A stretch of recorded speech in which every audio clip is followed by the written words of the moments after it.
حج اسلام کی عبادت کا ایک اہم رکن ہے۔ یہ انسان کی خدا پرستی اور عبادت کا پہلا اور قدیم طریقہ ہے۔ حج کے لفظی معنی قصد یا ارادہ کے ہیں۔ رسول اللہ ملت ابراہیمی پر مبعوث ہوئے تھے، اس لیے اللہ تعالیٰ نے ملت کے احکام اور طریقوں کو باقی رکھا اور عربوں کی تمام بدعات کا خاتمہ کر کے سنت ابراہیمی کو اصل صورت میں ہمیشہ کے لیے زندہ کر دیا۔ حج مکہ مکرمہ میں سیدنا حضرت ابراہیم علیہ السلام کی بنائی ہوئی اس مسجد کے لیے عزم سفر ہے جسے بیت الحرام کہا جاتا ہے۔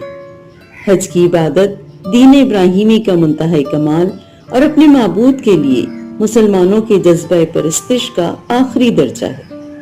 پروردگار کی طلب پر بندہ اپنی جان و مال اللہ کی حضور نظر کرنے کے لیے حاضر ہو جاتا ہے۔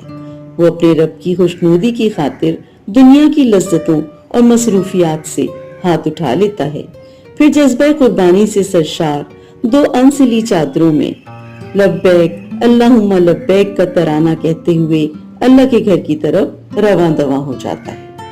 حج کا مقصد اللہ تعالیٰ کی نعمتوں کا اعتراف، توحید کا اقرار اور اس مقدس سرزمین پر حاضر ہو کر اپنے رب کے حضور اطاعت و فرمانبرداری کا اظہار ہے۔